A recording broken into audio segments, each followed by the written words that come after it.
Vía Pública.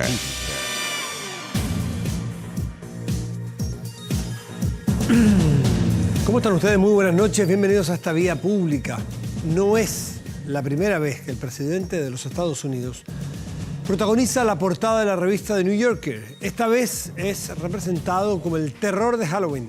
La ilustración realizada por Mark Ulrich Ken lo muestra como vemos, caminando tranquilo por una vía mientras niños disfrazados arrancan despavoridos. Una triste analogía que se puede hacer con las políticas del mandatario norteamericano, claro, porque ha habido durante los últimos meses niños, no necesariamente en Estados Unidos, y también allí niños que arrancan despavoridos, niños separados de sus padres, niños que vienen camino a Estados Unidos buscando una vida, arrancando de sus países, y les ha propuesto enfrentarlos con el ejército. Para muchos eso representa Donald Trump. Bueno, de hecho, además de anunciar recientemente el despliegue de 5.200 militares en la frontera de México para enfrentar la llegada de esta caravana de migrantes, que no es más que gente que está desesperada buscando refugio humanitario.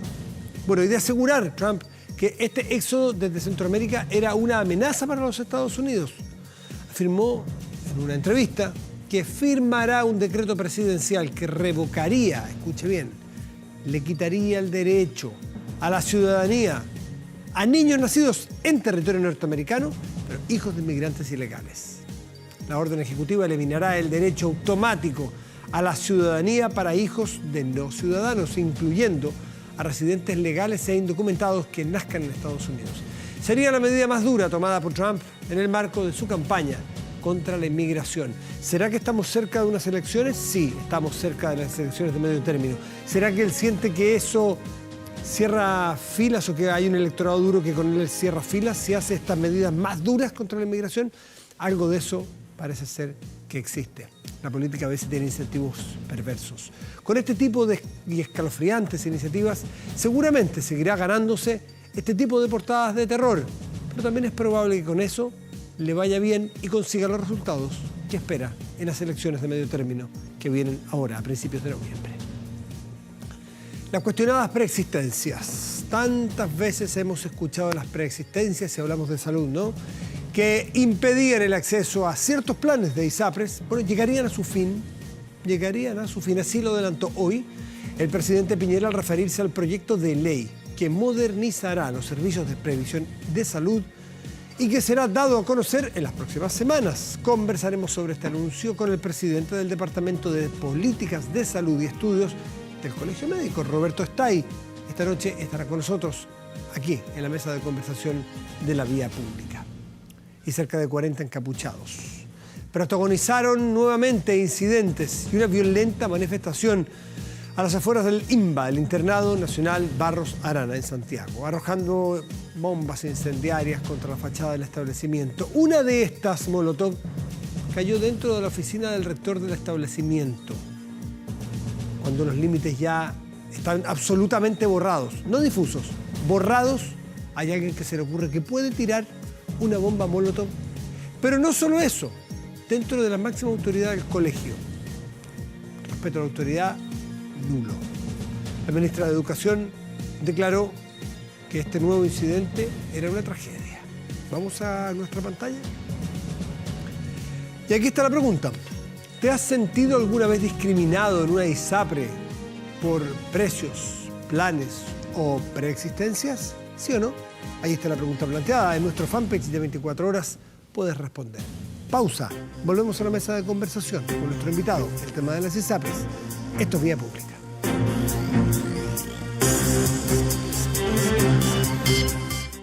Departamento de Políticas de Salud y Estudios del Colegio Médico. Él es médico de profesión, con muchas especialidades. Me estaba preguntando y estuvo como 5 minutos contándome. Roberto, ¿cómo estás tú? Muy buenas noches. Gracias por estar aquí. Salud pública, tu especialidad. Además tiene como 30 y pocos años. Salud pública, oncología estás haciendo, internista. Sí, soy internista y estoy actualmente terminando un programa de formación en oncología, pero un aspecto de trabajo importante es en el Departamento de Políticas del colegio y lo que nos compete hoy día. Muy bonito eso, porque no solo se dedica a la medicina, tú trabajas en hospital también, estás haciendo tus estudios de beca allí. Sí. Increíble. Bueno, nada, eso era aparte porque es impresionante. 33 años y entró a los 17 a la Escuela de Medicina, háganse esa. Pero está bien, po. Y al servicio también de cosas como el colegio médico, cosas gremiales. Y así que te agradecemos mucho estar aquí, con mucho trabajo, pero estás aquí esta noche. Roberto, cuéntanos, ¿qué es un poco esta noticia? ¿Cómo te la toman ustedes del colegio médico de que es el fin a las preexistencias, a estas discriminaciones de precio? ¿Tú tienes esperanza, ustedes tienen esperanza de que esto va por buen camino? Mira, Matías, en primer lugar, creo que faltan algunos detalles de este posible proyecto de ley. Sin embargo, hay aspectos que evidentemente son positivos. Uno, de por sí, pensar que las ISAPRES tengan un comportamiento menos discriminatorio hacia las personas es una noticia que, en términos particulares, parece positivo. Sin embargo, desde una perspectiva más global del sistema, el hecho de que ambos subsistemas se comunican, el público con el privado, siempre tienen efectos muy cruzados. Y hacia ese elemento es que nosotros tenemos alguna preocupación de los efectos cruzados que una reforma de este tipo podría generar si es que no va de la mano con cambios hacia el sector público. A ver, vamos de macro a micro, porque un sistema público, uno entiende de qué va el asunto, ¿no es cierto? Se financia del Estado básicamente, van los usuarios, generalmente son los sectores más vulnerables, pagan a veces un copago muy chiquitito, pero en general son gratuitos los servicios. El servicio de salud privado es un seguro, y aunque duela, es duro decirlo, es como contratar un seguro para otra cosa, es un seguro, como contratar un seguro para un auto, para una casa. Es decir, hay riesgo. Y ahí uno podría entender de que un seguro se comporte como tal, que diga, usted es muy riesgoso, disculpe, yo no lo tomo. Y eso un seguro uno pienso yo que no podría criticarlo. El tema es que si el Estado quiere tener una parte de su salud tomado como un seguro, como si fuese un auto o una casa. ¿Cómo lo piensas tú? Matías está planteando un punto muy interesante, que es un poco cómo se enfrenta el problema del aseguramiento de la salud y cómo funcionan los seguros privados que participan de arreglos de salud en el mundo. A la luz de esta evidencia comparada, si nosotros nos comparamos con países donde existen seguros privados fuertes que administran la base del financiamiento de la salud, en general se plantean paradigmas como el sistema holandés o el sistema alemán, donde hay muchas empresas de seguro que efectivamente administran esta cotización basal. Son empresas que funcionan con lógicas radicalmente diferentes a la que tiene nuestro sistema. ¿Y en qué sentido, Matías? Muy corto. En el sentido de que para cuidar salud, habitualmente los estados ponen muchas más reglas y ponen muchas más regulaciones que vayan en el sentido de que el giro central de ese esfuerzo sea otorgar salud y no necesariamente la utilidad.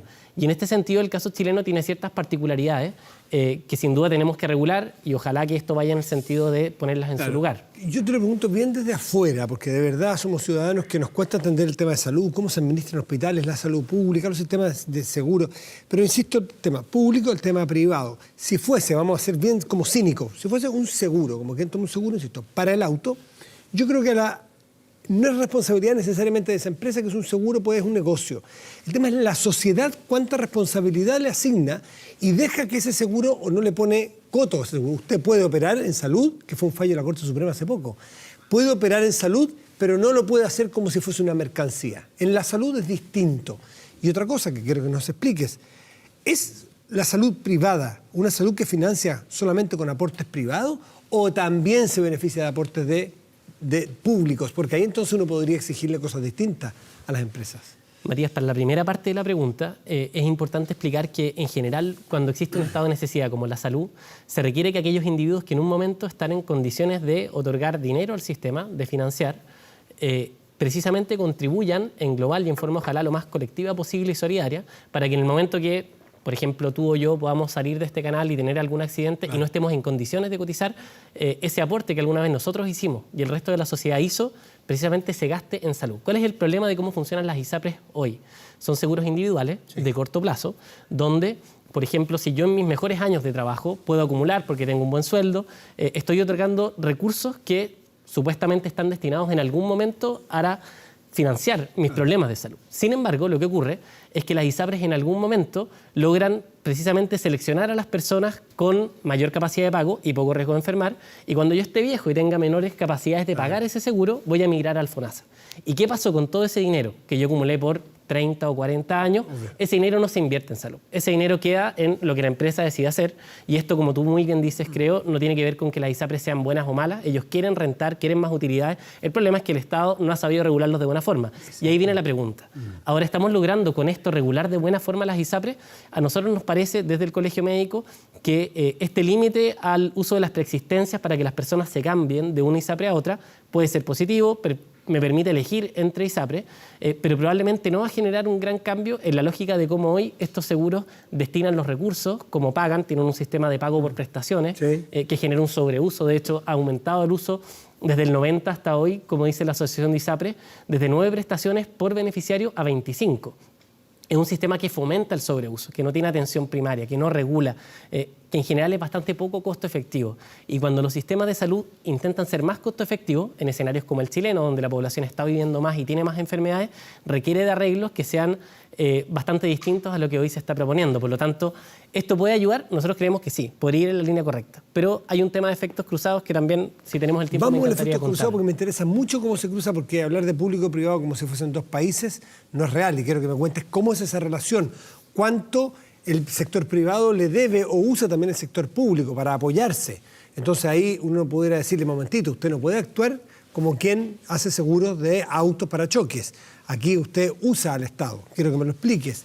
Pero interesante que si el Estado, la sociedad, se pone de acuerdo para exigirle más y exigirle que usted es un seguro privado, ok, usted cobra y usted presta, pero si al momento de subir la exigencia las empresas se van, quiere decir que únicamente lo que los motivaba era el lucro de un negocio y no el ser un sistema de salud integral.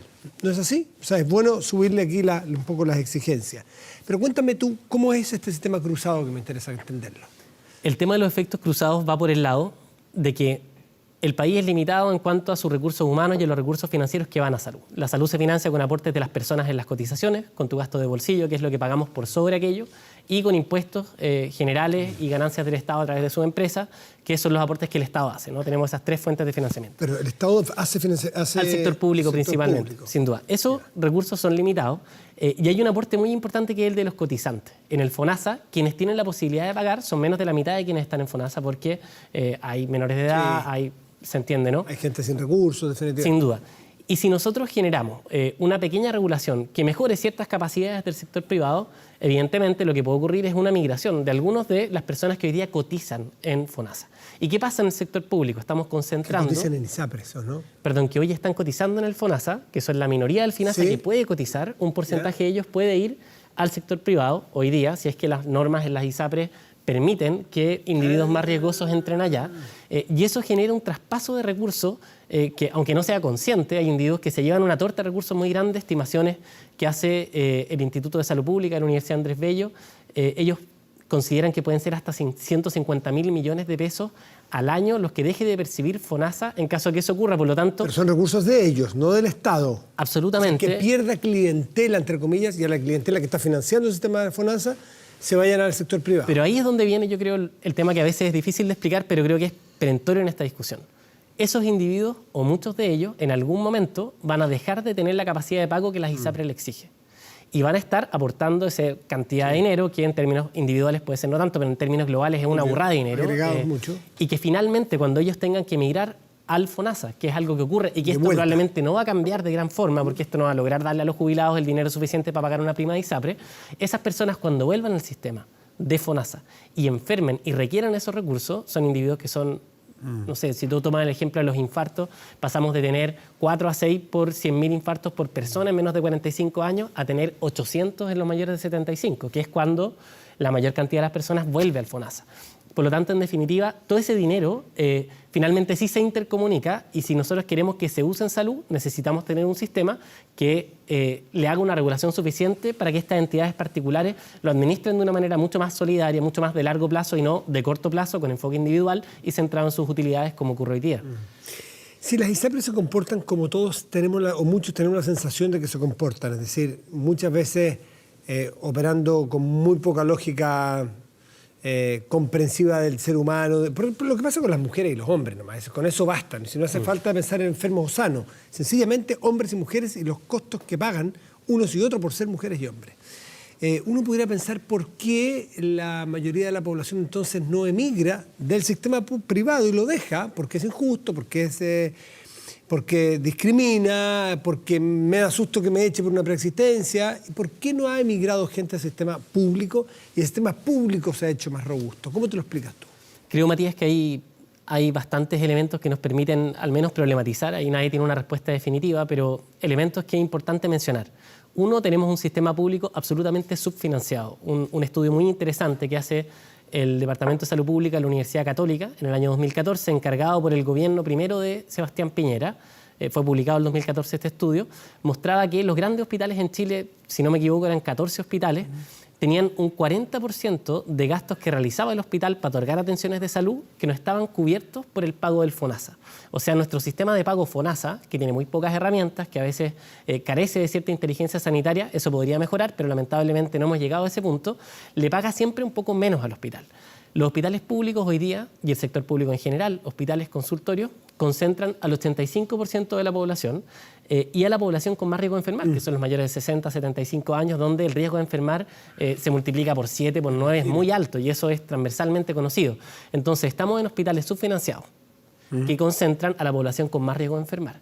Y que además, y esto es como la guinda de la torta, hoy día por el sistema de mercado tiende a realizar esto, los recursos humanos del sector privado tienden a irse hacia allá precisamente por mecanismos de pago que son muy sueltos y que tienden al sobreuso de prestaciones. En definitiva, hoy día sabemos que menos del 50% de las horas médicas de todo el país están destinadas al sector público. Y esas intercomunicaciones entre ambos sistemas son los problemas. Por lo tanto, desde nuestra perspectiva de Colegio Médico, muy desde la mirada de los trabajadores de la salud que estamos respondiendo a los problemas de las personas, creemos que los anuncios que esperamos del Ministerio, además de estas regulaciones que podemos saludar, son un fortalecimiento mucho más dirigido del sector público, mucho más decidido y categórico hacia un mejoramiento del FONASA, ojalá con un sistema de gobernanza que sea más sólido y de largo plazo, con herramientas informáticas para poder hacer mejor gestión, como sería una ficha electrónica única para el país que todos los gobiernos han estado de acuerdo en impulsar, pero hasta ahora no hemos logrado que se haga efectiva. Con esa información podríamos gestionar mejor los recursos, también trabajar mejor en los distintos niveles de la red para la derivación de pacientes, etcétera. En definitiva, desde el Colegio Médico nosotros lo que vemos es que el sector público tiene una gran potencialidad. De hecho, la gran mayoría de los especialistas y subespecialistas que después nosotros vemos en el sector privado se forman en el sector público y quiero insistir en eso. Esto no tiene que ver con que las personas sean buenas o malas, que se van a ganar plata del sector privado, sino que hay un sistema con reglas que tiende a favorecer a este mercado de las ISAPRES, a las utilidades, y eso trae de la mano la migración de recursos humanos y la concentración de individuos con más pago y menos capacidad de enfermar. ¿Cuáles son esos incentivos que señalas tú que hacen que la tendencia sea que las personas, no porque sean buenas o malas, vayan al sector público, los que prestan servicios de salud, al sector privado, perdón?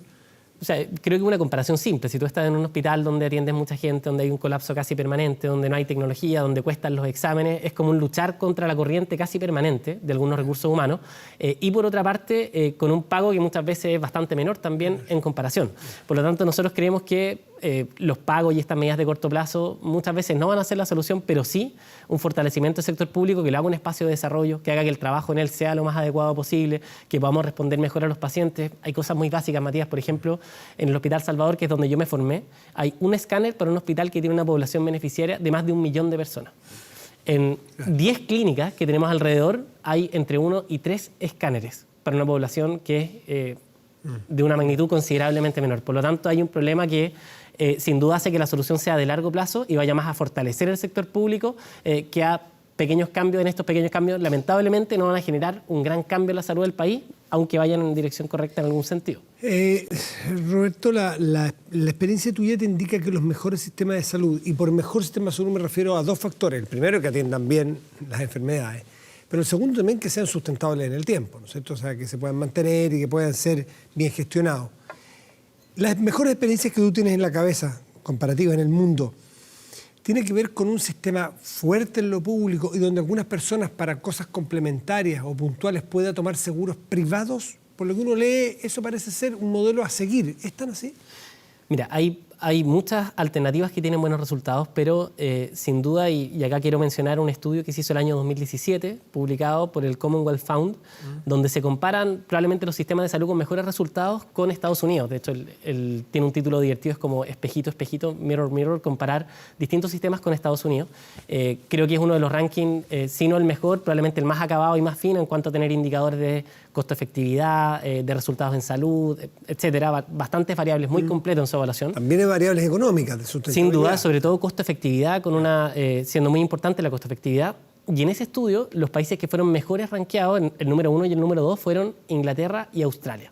Son países que tienen un sistema nacional de salud con un piso muy fuerte de sector público, donde la labor del sector privado es complementaria y está por sobre, no sustitutiva como ocurre en Chile. No sustitutiva. Ese es un punto interesante. Prácticamente que la población, no sé si toda, pero gran parte está en el sector público.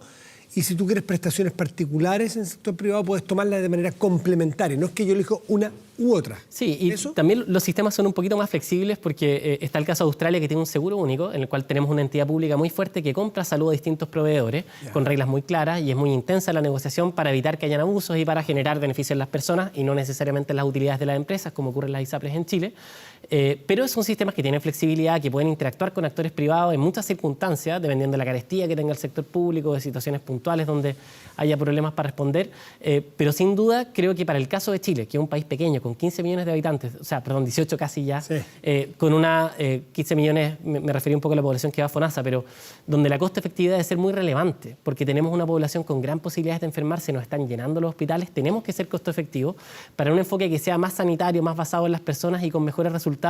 Lo más probable es que el rol del sector privado tendría que ser más bien complementario o de segundo piso y no como ocurre hoy día. Esos son los casos, creemos, muy interesantes de el Reino Unido con su sistema nacional de salud, de Australia con su seguro único, Canadá tiene algo muy similar, y otros países que han transitado desde sistemas desordenados de seguros como el nuestro, hacia un seguro único con seguros complementarios, como el caso de Corea del Sur y Taiwán, que creemos que son casos también muy importantes para ver desde Chile para la mirada más de mediano y largo plazo. ¿Y conocen ustedes los planteamientos del presidente Piñera o sencillamente conocen el titular, esto de que se van a acabar las preexistencias? Lamentablemente conocemos el titular, pero bueno, lo hace interesante también para que sigamos conversando este tema que es tan importante para la gente. Roberto Stay, te quiero agradecer mucho por estar aquí. Eres presidente del Departamento de Política de Salud y Estudios del Colegio Médico. Agradecido por estar esta noche explicándonos, porque esto es un tema muy técnico, muy complejo. ¿Cuántos planes de ISAPRE hay? Entiendo que hay miles. Nadie entiende mucho el momento de elegir ISAPRE, estar seguro si está tomando el que debe o no, si está sobrepagando o si llegado el momento no va a estar bien cubierto. Esa es una incertidumbre que tenemos todos los que estamos en el sistema de salud privado. Por lo tanto, hace falta más luz, más transparencia. Sin duda. Y fortalecer el sector público, sobre todo que se hace cargo de esta población con mucho riesgo de enfermar y con muy pocos recursos. Así que también un saludo de ánimo a todos los que están ahí dando esa batalla y esperamos que el gobierno pronto dé anuncios para mejorar ese sector público también, que es lo más prioritario. Roberto, muchas gracias por estar aquí. Gracias, Matías. Chao. ¿Te has sentido alguna vez discriminado en una ISAPRE por precio, planes, preexistencia? El 74% sí. Dice haberse sentido alguna vez, hasta ahora esto naturalmente, se ha sentido abusado, se ha sentido vulnerado. El 26% dice que no. Vamos a hacer una pausa y volvemos aquí en Vía Pública.